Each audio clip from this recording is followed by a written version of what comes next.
These are the Minecraft things that are so small that you might have missed them. And hey, according to the YouTube Pope, no one's ever subscribed to the channel using the side of their finger. So if you want to change that, slide your side into that button below. It's free and it helps out a ton. Baby chickens are really small, but they aren't coded like they are. See, even though these mobs are less than a half a block in size, they still won't walk through half-block tall spaces, meaning you don't have to worry about any of these mobs escaping through this slab, even if it doesn't make much sense. This may look like a doormat, and it is, but it also doubles as an effective way of keeping mobs out of your base. No joke, by just having this simple carpet laid out like so, we prevent most mobs from walking through too tall walkways. And since their pathfinding doesn't think that they can make it through, we can use this to keep certain mobs out or in a specific area that we want. And plus, having a couple of carpet pieces laying on your floor is a lot less distracting than having a fence or a guarded gate, meaning this works for both the form and the function. Item frames are great, but you should be cautious, because when you're decorating with these, it gets very easy to have too many, and then it starts to bog down your performance.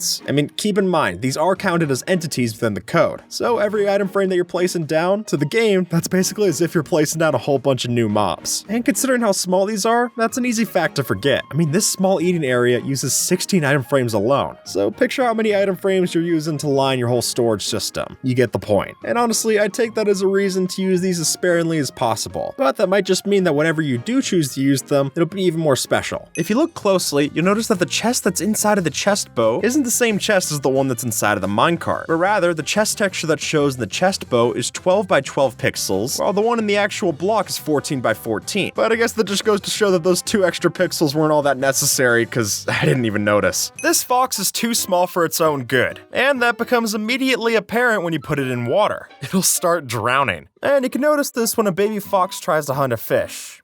It'll likely die before it even gets to the food. When barrels got added into Minecraft, they're kind of a status quo change. I mean, for so long, if you wanted to store your items, you had to do it in something that looked like this. But luckily for us, barrels look like a full block, meaning we can hide them in some pretty clever ways. And my personal favorite might just have to be putting an upside down barrel in between your floorboards. As you can see with these examples, we can tuck these away in some pretty inconspicuous places like underneath the bed or some other chests, and boom, you just can't even notice it. Meaning if you want a flush way to incorporate these into your build, you're going to be able to do such. You never want your house to feel too cramped, so to make every block count, why not opt for trapdoors instead of blocks for your walls? Now, hear me out. The idea here is actually pretty solid, because while the regular blocks fill up the space, trapdoors take up just a fraction, which makes for a roomy inside without sacrificing the exterior. And as long as no hooligans come by and flip open the trapdoors, your base should be just as safe as it was before. When you give a mob the no AI tag, it doesn't move or follow the player, and that's true for all of them except the Guardian. Yeah, apparently since the Guardian's eye is coded as the head on the model, it'll still follow the player, even when it's supposed to have no AI. Steve and Alex have pretty basic animations, to say the least, but that's not to discount the subtle ones that Mojang has added in.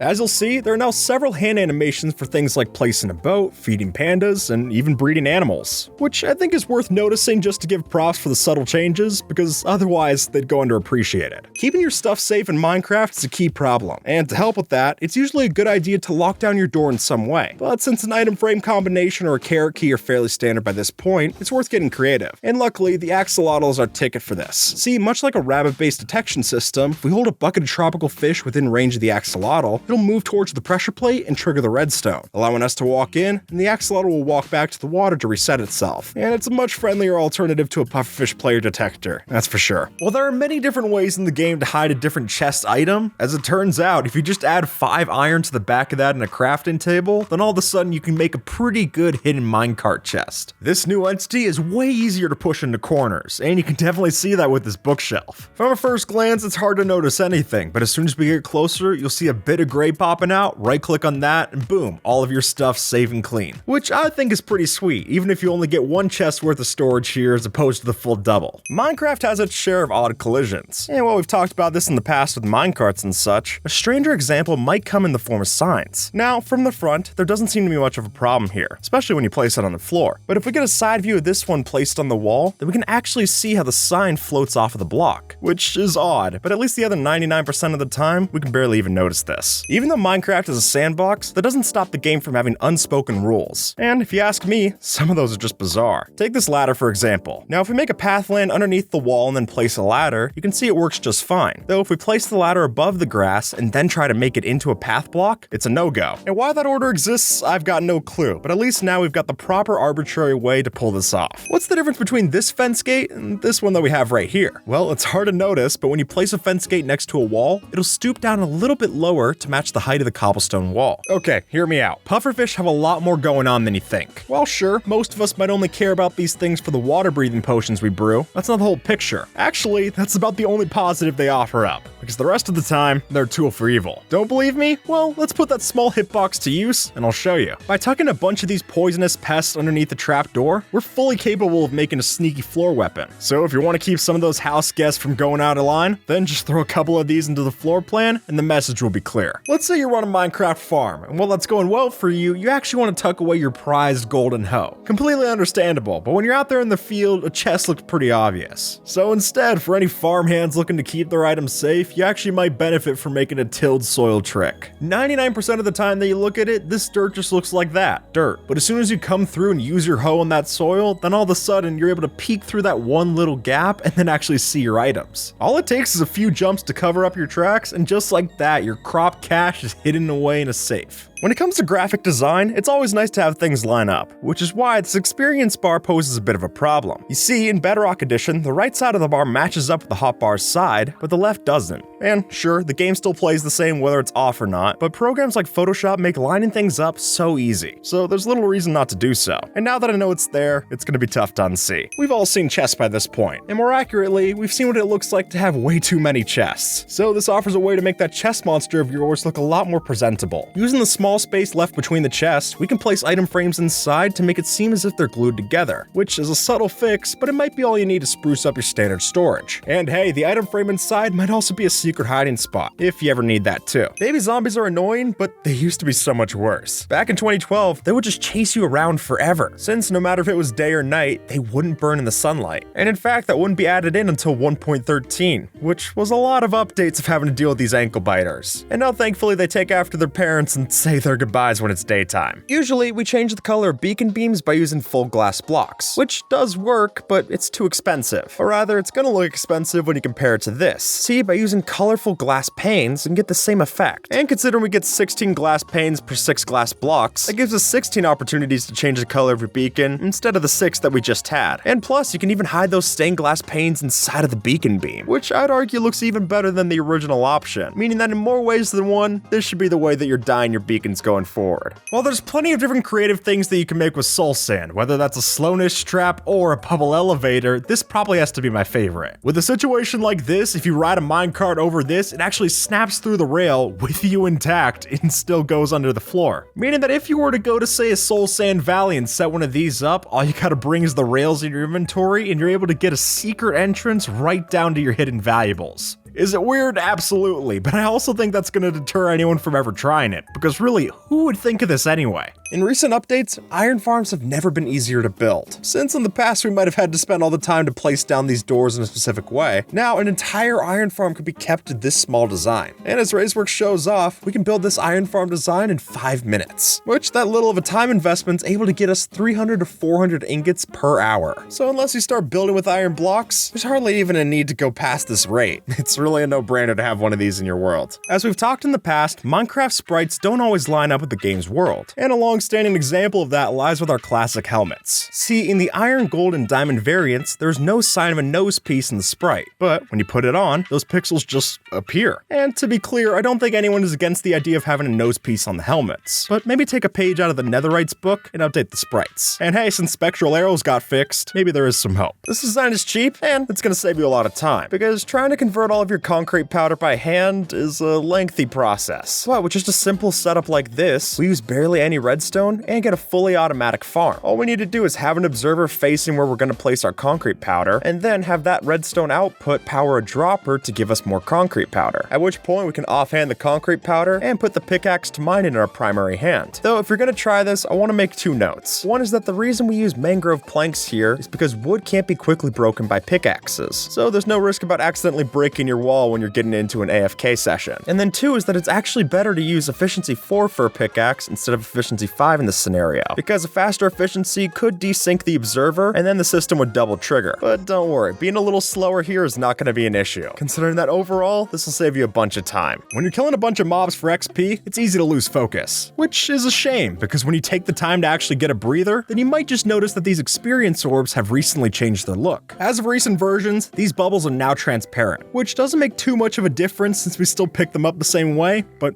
hey, now you know. You know, some say it's a small world, but I think this might be smaller than what they had in mind. Though with a cartography table, it's much easier to have a globe in your house. And all you need to do that is some dark oak to go around. That way, the table itself can fade into the background blocks and let that globe really shine. And even though it doesn't spin very well, it does make for unique decoration. So without custom player heads in survival, this is the closest we've got for that. Now, I'll admit, sometimes Mojang makes a change that I can't wrap my head around. And this time, that would have to be the redesigns to the campfire sprites, since now these are made to have a shorter flame than before, and that's it. And personally, I'd still prefer if they took after vanilla tweaks and made them animated instead. It doesn't matter how nice your build is, if it has a 2-block tall ceiling, no one's gonna want to come inside. Let's face it, 2-block tall ceilings are just annoying to get around. And without the ability to easily sprint jump between different places of the build, it's really gonna feel claustrophobic for anyone who comes inside. So if you ask me, 3 blocks tall should be at least the minimum. That way you'll have more room for everything you want to do, which is quite literally gonna be less of a pain in the head. As we all know, Minecraft's a 3D game, but that doesn't mean everything in the game is a 3D model. For instance, even though things like tools might look 3D when held in your hand, that just isn't so. But rather, the game stitches together these 2D textures into somewhat of a 3D model, which is interesting, but it does leave imperfections, mostly seen along the pixels on the side. And folks, it just takes one quick look at the Vanilla Tweaks texture pack to see that a stitch fix is possible, and hopefully we could see such in a new update. Alright, pop quiz. What mob is this? I'll give you a hint, it's not a silverfish, but actually, it's just an endermite. See, when the endermite was added in, it was just a purple version of the silverfish, before it eventually got this new smaller model that we see today. It doesn't take a lot of redstone know-how to understand a pressure plate, but while we're all familiar with these, this might catch you off guard. See, while it is true that both mobs and items can weigh down these things, an item frame is a rare sight, though surely enough, if you place one like so, we can overlap the hitboxes and effectively create a permanent switch on like so. And what's cool about that is that it opens up the door for a nearly invisible redstone signal, and that's what I'd highly recommend for keeping your redstone lamps lit on the lamppost. I mean, it certainly looks a lot better than a lever, that's for certain. Placing blocks on slabs sounds like a pipe dream, so why does this work? Well, if you use the summon command to get yourself a falling block, you can make sure it lands right where you want it to be. And then, after typing the command to summon it into place, you'll have a permanent addition to your slab or stair shelf, which beats the alternative of it floating, just saying. A secret entrance is a great addition for your house, but with redstone in that, it could be an expensive one. Enter the painting. Now, I know paintings are the white bread of the secret entrance world, but this user had an idea on how to spice it up, and by adding simple things like trapdoor gaps, specific jumps, and slabs to crouch under, we can make this old favorite a lot more effective. And that way we make sure that this painting doesn't go to waste. And we do it all without needing to learn a full course on redstone. Even after a big overhaul like the 1.14 texture update, there's still plenty of tweaks to be made to Minecraft's design. So with each update, you're sure to see a couple of sprites get a subtle change. And here that lands to item frames, as now these will have a birch colored frame to match their in-world model. You don't have to look at Minecraft for too long to realize that some textures get reused in different spaces. And while from a game design standpoint that makes sense, what it can actually allow us to do is make some pretty great camouflage. Like take for instance putting a stone button on top of a stone block. Just like that, if someone's looking at this machine dead on, they're not really going to notice the extra depth there. Meaning if you tuck away a stone button inside of an actual cave system, then it's a pretty solid way to tuck away your items for a hidden switch. Just make sure you remember where you place this, because I can imagine this could be pretty easy to lose if you try to go back and find it. Building a timer with redstone is possible, but costly. But this solves that, since by using even less redstone and even more of a big brain play, we instead use cobwebs in an item to fall slowly through the cobwebs and then drop onto the pressure plate. And there you go, by the time it reaches the bottom, you'll have roughly a minute and 10 seconds passed. So considering that other 1-minute timers look like this, I think it's more than worth it to give this one a shot, especially when it's this simple to set up. When it was first added in, the Wither was actually much easier to fight, since if you were to catch the Wither inside of a minecart as it was charging up, you could interfere with its startup and it would only have as much health as it had before it went into the minecart. So if you did this correctly, you could end up fighting a Wither that only had 1/3 of its health. But that bug would get fixed in 1.5, which is unfortunate, but maybe don't tell Mojang about this even easier way to kill the Wither. We'll just keep that between us. Turtle eggs are stronger than you think, because even though these eggs can't support the weight of the player or other mobs, they can support lanterns that are either placed above or below them. But it's worth noting that the lantern does look like it's floating in those cases, so maybe that's why they don't break. It was never there in the first place. On the second second floor, we've got a beautiful hot tub, but on the ground floor, you're not gonna like it as much. Since the ugly truth is that only having a 1 block thick floor underneath a water and lava feature means that all we're gonna see from the bottom floor is a bunch of particles dripping down from the ceiling. I'd rather just make the floor too thick and not have to worry about it. Sometimes Mojang seems a bit indecisive on a certain change. Take Netherite leggings for example. Originally added in Snapshot 20W6A, they had their texture just changed 4 weeks later, only to change again in the post release in 1.16.4. And I imagine there are other more important things to worry about than a pair of pants. While your valuable items in Fire don't tend to mix, actually putting them in a campfire is a different story. Or rather, underneath the campfire. As you can see here, the only way we're able to access the items underneath is by extinguishing this campfire. When it's lit, you got no hope, but as soon as it's extinguished, you're able to go through the ashes and actually pick up your stuff. Now this is a very weird method, and frankly, I haven't seen it done too often. But look, if you want to go on that camping trip and keep the explorers from, well, exploring your items, this might be your best shot. Trapdoors are a solid way to come and go when it comes to a hidden base, but when used in the wrong spot, they do stick out, like a lot,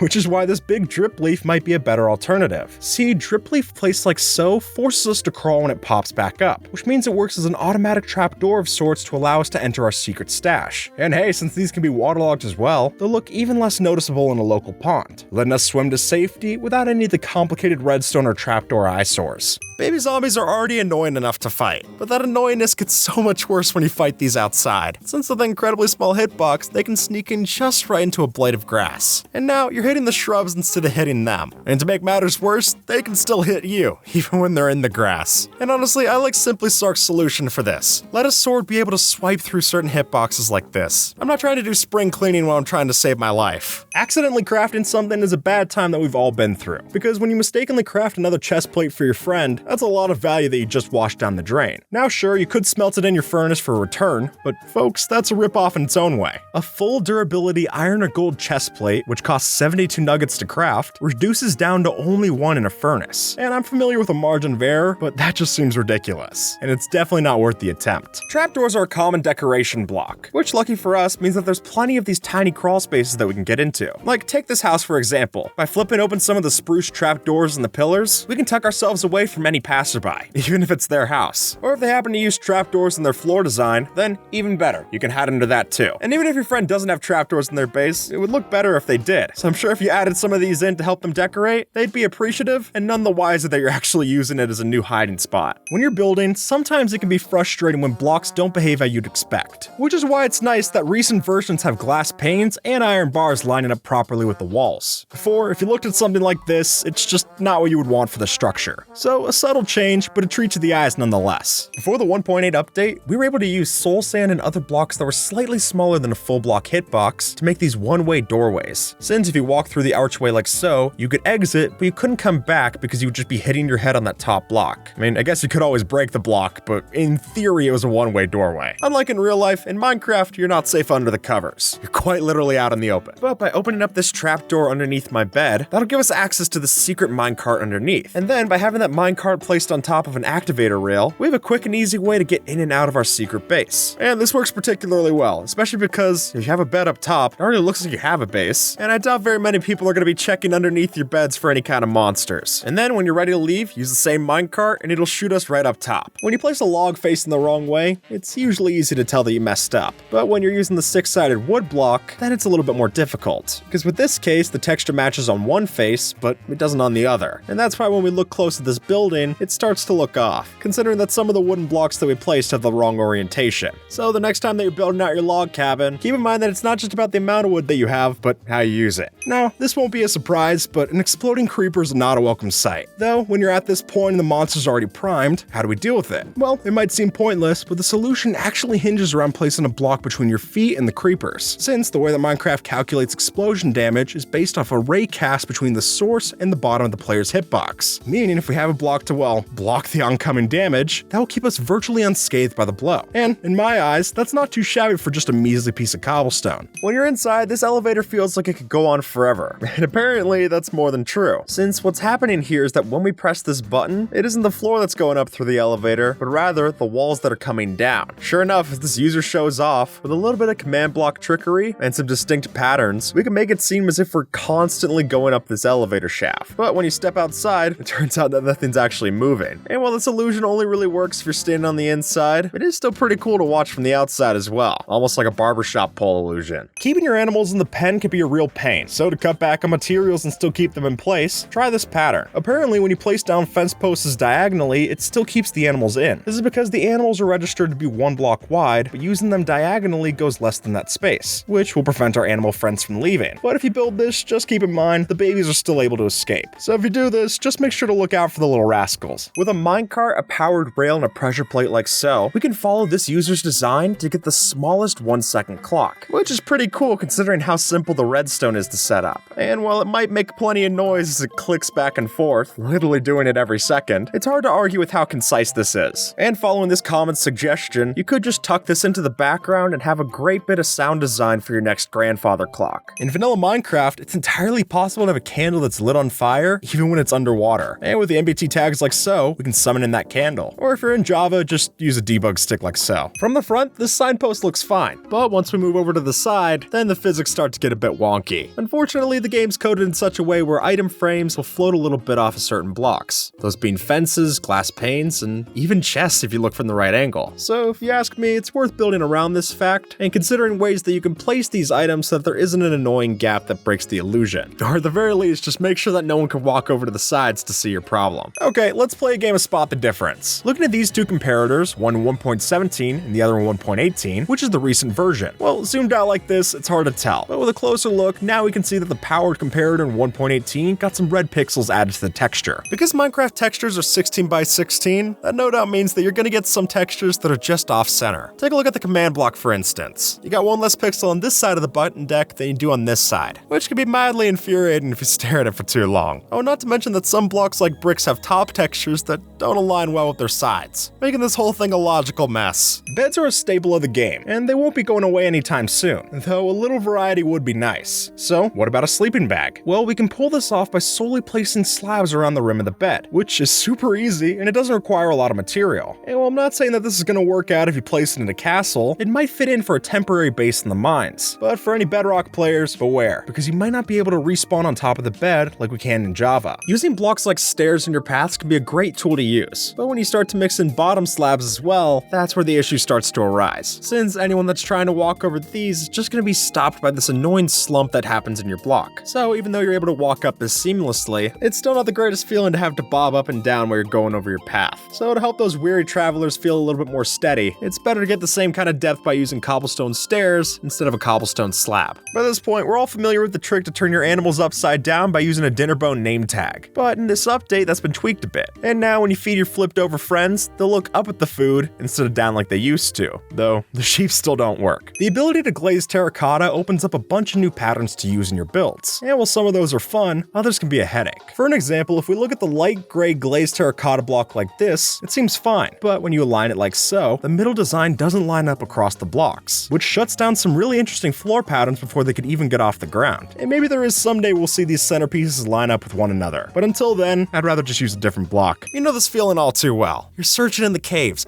hours down in the dark, until finally, there it is, a spark of blue shining out from the cave. You go down to mine the diamond, only to find that it's just one ore in the vein. At that point, it even seems wrong to call it a vein at all. You don't even have another diamond to make yourself an enchantment table. At least that way, you'd be able to get fortune on the next diamonds that you find. All this is good for is a jukebox, which is to say, not good for anything. The trick to this secret entrance is that there isn't an entrance, but rather by aiming an ender pearl throw just the right way, we're able to teleport ourselves through a 1 block thick surface. And as you can see from the example, if we aim the ender pearl just right to where the wall meets the ground, then we can reliably clip through the wall and get over to our base. And while the ender pearl might hurt you a little bit to get inside, it's a lot better than having to stay out in the open to your enemies, so I'd rather take this damage than leave myself susceptible to more on the outside. With the texture updates of 1.14, our Minecraft wooden items started to look a lot different, not the least of which having to do with the fact that we now had more wooden variations to play around with. But also, if you look at the items instead of the blocks placed within the actual world, you can see some differences start to pop out if you study it right. And I think it's here where you can see that it's actually quite a good redesign. I mean, look at the original spruce door texture to what we now have. One looks like programmer art, and the other one looks like something you'd put in an actual game. And I particularly like the differences that we got to the handles seen on the crimson and warped stem signs. Now they have a crimson and warped stem. But I will say, with all those details that got added, it's weird that if you look at the item slot for the lapis lazuli that goes inside of the enchanting table, that actually became less detailed. I don't know. We can focus on the good redesigns at least for this one. You should never leave blocks missing in a place of a build where you won't see them, because even if you can't see it, you're still gonna know it's there. And you're definitely gonna hear it when those mobs start spawning in the gaps that you left. So to prevent that, it's worth filling in the gaps with something that you have on hand. Even if it's a cheaper block, that's at least gonna be better than having negative space in the open air. The building community is always looking for new ways to decorate. And since 1.16, campfires have gotten a lot more functionality there. Now, it's possible to place food on an unlit campfire, allowing for some kind of shelf design to use in your base. It seems pretty situational, but I guess it's nice to have. How did this zombie get so much bigger than this other one? Well, while I could answer that, the truth is, neither of them are. Or rather, they're both the same size. They're offset in just a way so that this one that's close to us looks bigger in the background, whereas the one that's further away seems to be smaller, even though it's not that closer up. And honestly, the whole way that this works is by using a tunnel like this. Since by having those flat geometric shapes, it makes it a lot harder for your eye to tell what's going on. So it just figures that by relative scale, that's how big one zombie is compared to the other. Even if, as we know, they're both the same size. Minecraft bricks have been around for a long time, and with that storied history, dating back to the early versions of Java Edition Classic, the texture has changed a bunch. And while it's clear to see that it's done a lot of growing up, the texture still has one issue to see. That is, if you look at the bottom of the block, you'll notice that some of the bricks don't line up. Rather, since the texture is repeated, there's not a logical consistency with the brick placement, which is a small complaint for sure, but mildly infuriating nonetheless. With the new mangrove trapdoor, we're able to make a pretty easy illusion, since if we just place one of these onto the front of a dispenser and flip it up like so, then from the right angle, it looks as if the eyes are following you along the camera. And there you have it, just like that, we've got a little watchful robot to keep an eye on you. Or if you want that same illusion, but you want a different eye color, then by just placing a fence post behind the trapdoor, you get the same effect, making this pretty diverse in how it works. With just a composter and a trapdoor, you have an easy way to hide yourself, but unfortunately, just like this, it's not the most effective. You can see yourself popping out of the sides. But nothing to worry about, because if you place blocks on the other sides of the composter like so, we're actually able to hide the player model from clipping out. It just might require some fine tweaking so that you actually get the right rotation. Oh, and while this seems hidden enough, if there's one last thing you should remember, it's that you need to hold sneak even while you're in this cramped spot. Otherwise, your name tag's gonna show up on top. I guess crawling isn't the same as sneaking. Go figure. Here's how you can use 8 trapdoors to completely ruin an ancient city. No joke, if we place down our trapdoors like this and then flip them up to have a fence, then once we get the Warden to summon from a skull catalyst, we can lead it inside and its pathfinding won't be able to find a way out of the blocks, at which point it's trapped. Now we can move on to phase 2, which is that even though the Warden spawned, it's not going to be able to attack us, so we can use that as safety and then go and destroy the other parts of the ancient city, including the skull catalyst that originally spawned that Warden. And then eventually the Warden will despawn and we'll be able to explore the rest of this ancient city without worrying about hearing this ever again. And trust me, that's a weird weight off your shoulders. Why is this villager riding a chicken?